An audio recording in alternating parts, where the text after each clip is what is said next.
Okay, so today we're gonna talk about all this good stuff. So we will start from the top, just work our way down. So first, explain the membranes, pressures, and mechanisms that make negative pressure ventilation possible. So basically, we got the lungs, and we have a couple membranes that are very important. So we have what's here in green, right there. That is called the visceral pleura. And then in the blue, that's called the parietal pleura. So the visceral pleura is directly touching the lungs, and then the parietal pleura is just outside of it. We always draw it as a space just to visualize things, but it's not actually a space if they're actually touching. But there is some fluid in there to prevent friction. And also, the main important part is that there is a pressure in there, a negative pressure of -4 millimeters of mercury. What that does is that let's see. So the lung has some properties in black here called elastin that makes the lungs want to collapse. So this is what helps us breathe out naturally. So we got this pulling and making the lung want to shrink.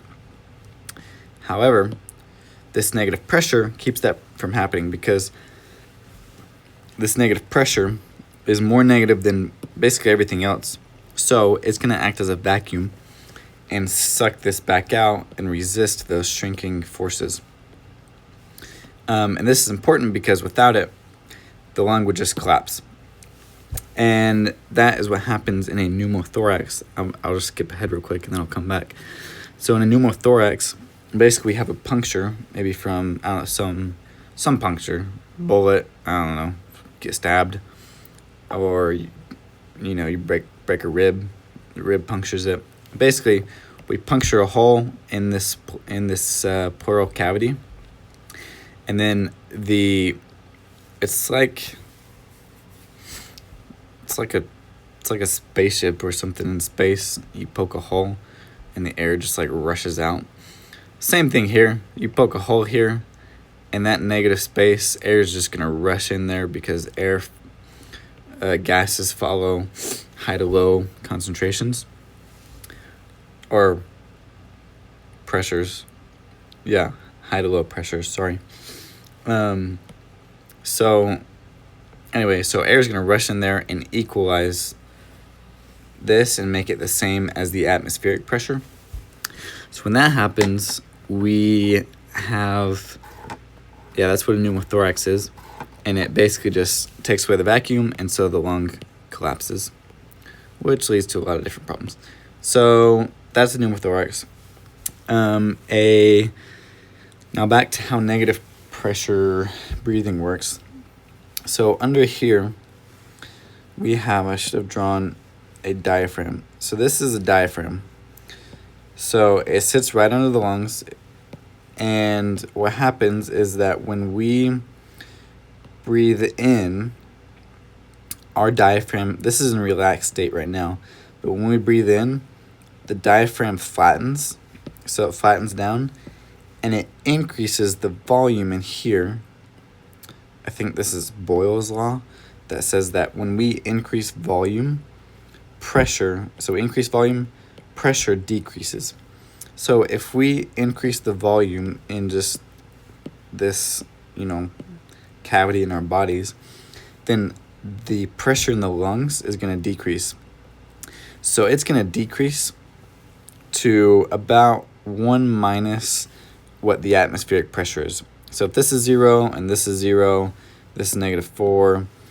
When our diaphragm contracts, we increase the volume, decrease the pressure, so we get like a -1. I think it's -1.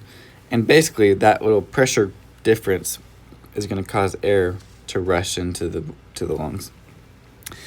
And then when the diaphragm relaxes, so when it goes back to its relaxed state, we decrease the volume and increase pressure, so now it's like a +1. And so air is going to rush out because, again, it follows high to low pressures.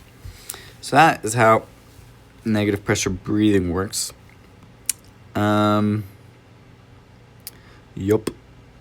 So pneumothorax, got that. Okay. Now, what is surfactant? How does the lack of surfactant impair ventilation? Okay. So, surfactant is... Okay. So, on the alveoli, we have water all around. And water binds to each other, binds to itself. And so that is called surface tension or cohesion or whatever. So surface tension, it kind of is going to, it's like they're all holding hands and pulling each other in. So what that does, it's going to cause a natural collapsing effect of the alveoli. So the surface tension kind of works to shrink the alveoli. But we don't want that because we need alveoli to expand and shrink when we breathe. So what we have is these type 2 pneumocyte cells that release surfactant triggered by cortisol. So cortisol says release surfactant. So surfactant comes in and puts itself in between the water molecules. And when it does so, it reduces that surface tension, and so it prevents it from collapsing. So basically, without surfactant, surface tension is really high, and elastance is very high. Elastance is how much it wants to collapse. So if that's the case and we don't have surfactant, then these things are just going to shrink, and that is no bueno. Related to that, there's this law called Laplace's, I don't know how to say his name, that man's law. This man right here, he made a law, and it says that pressure is equal to 2 times the surface tension over the radius of the alveoli. So basically what that says is that if we have a big number, so if you have a big alveoli or a big alveolus, and just a certain pressure, so big denominator, not as big numerator, we're going to have a small number as pressure. What that means is that there's less pressure needed to keep a big alveolus open. So the bigger the alveolus gets, the less pressure we need to keep it open, and the less effect that surface tension has on that alveolus. Now, with a small alveolus, so if that radius is small, then we end up with a large number. So large pressure is needed to keep that alveolus open, and surface tension has a greater effect on small alveoli. Now, surfactant kind of equals that out. So to prevent small alveoli from just collapsing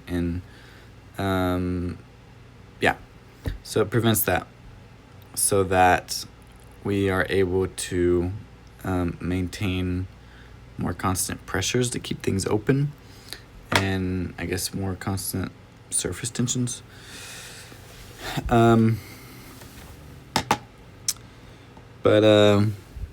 Yeah. Let me see if I missed anything with that. Okay.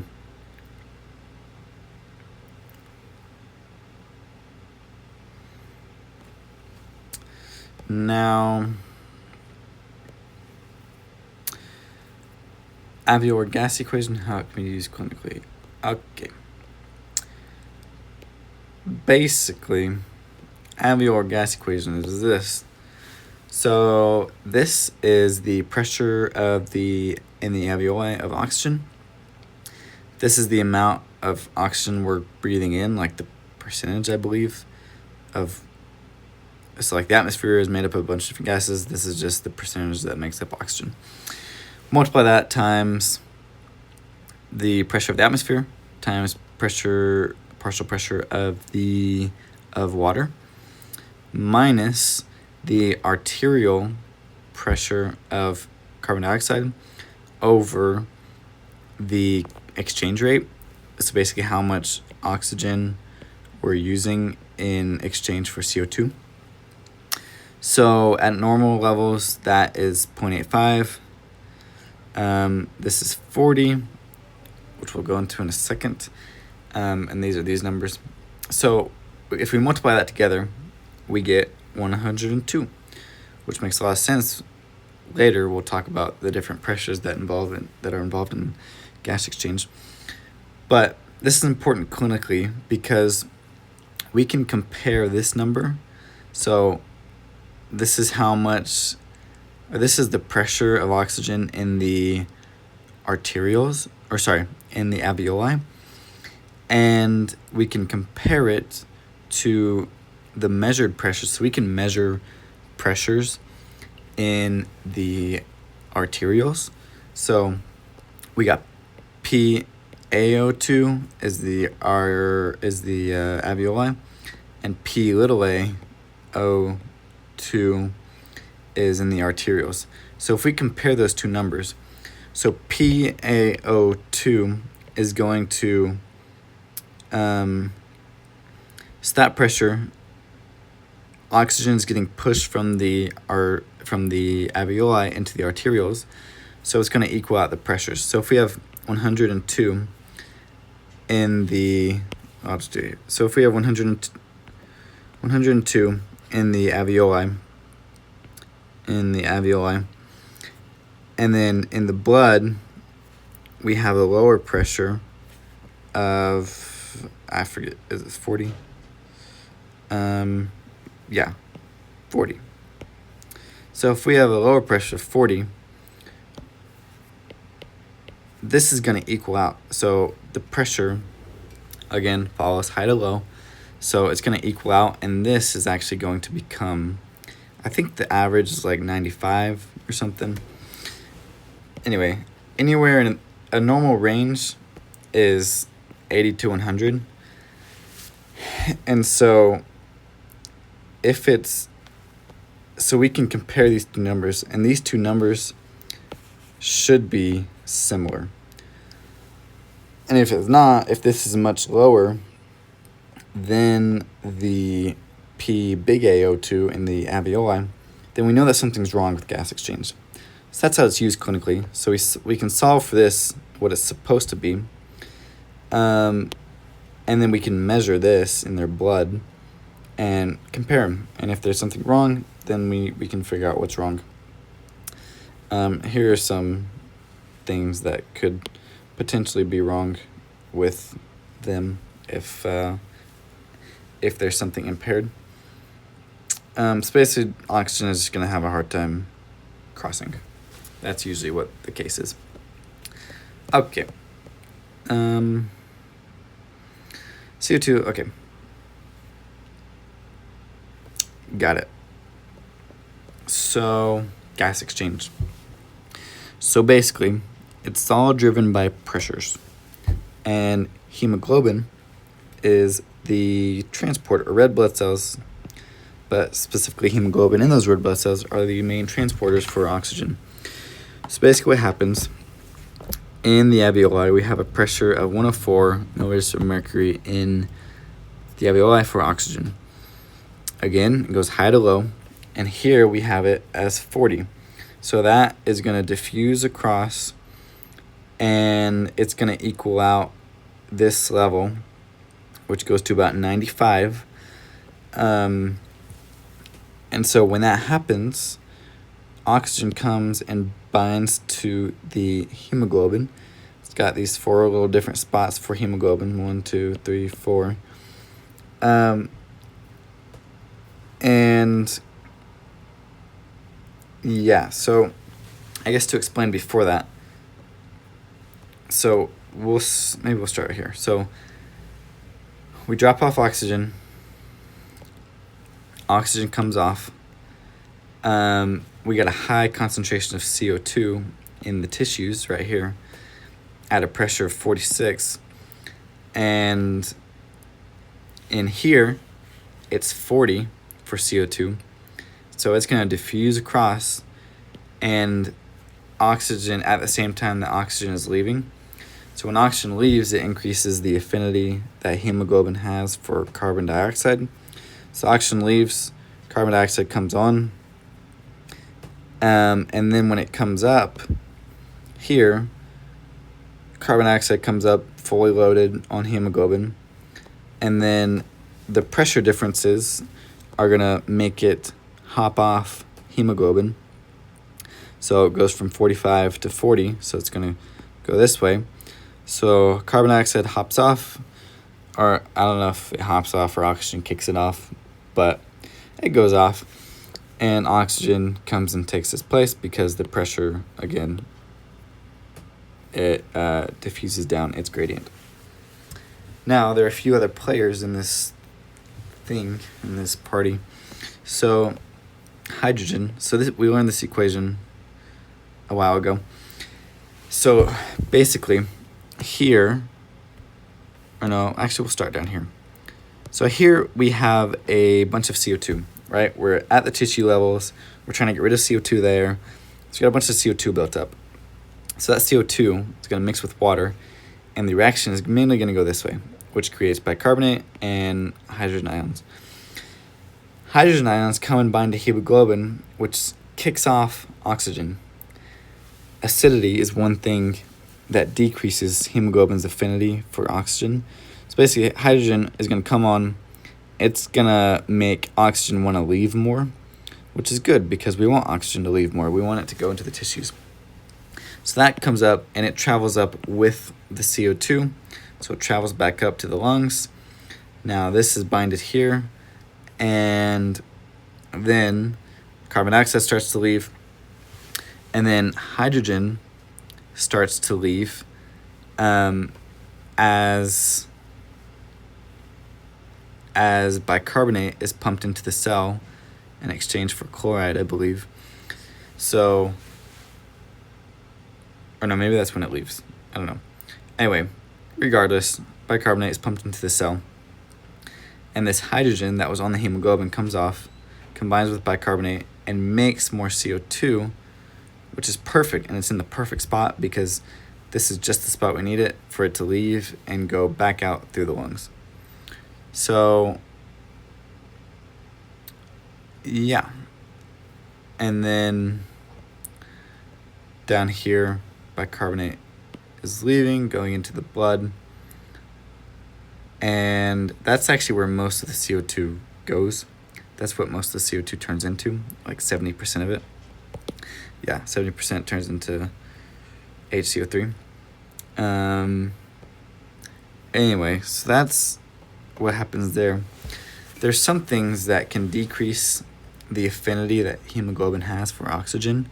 So basically, things that kick off oxygen more readily. So one, it is CO2. Another thing is acidity. The third thing is biphosphoglycerate, or no, 2,3-biphosphoglycerate.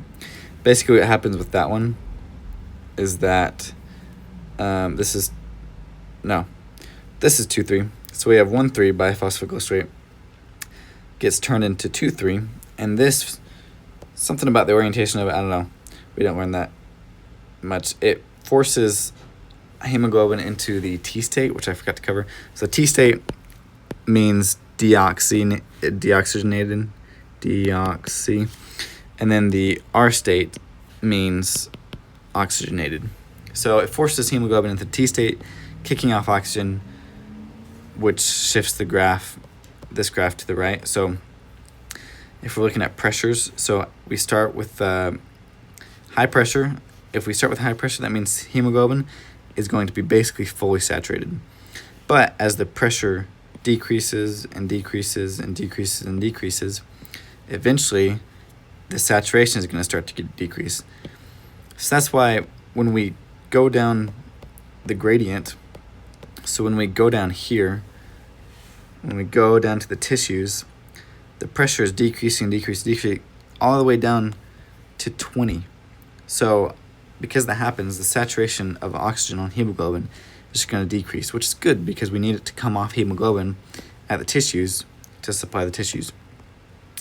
Now, all those things, so I got CO2, acidity, diphosphoglyceride or biphosphoglyceride or bisphosphoglyceride. And then exercise also, because we need more oxygen and we're trying to get rid of more CO2. So that's going to shift the thing to the right. And then temperature is another thing. It changes the shape or something of hemoglobin and forces it into the T state, which kicks off oxygen.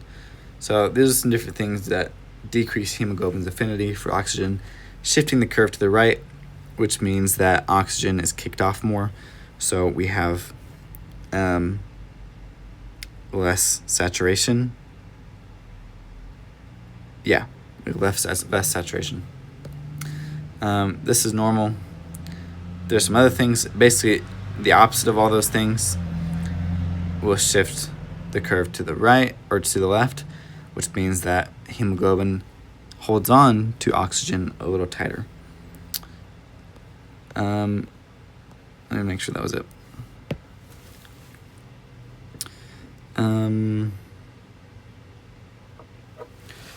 Yeah, I think that is about it.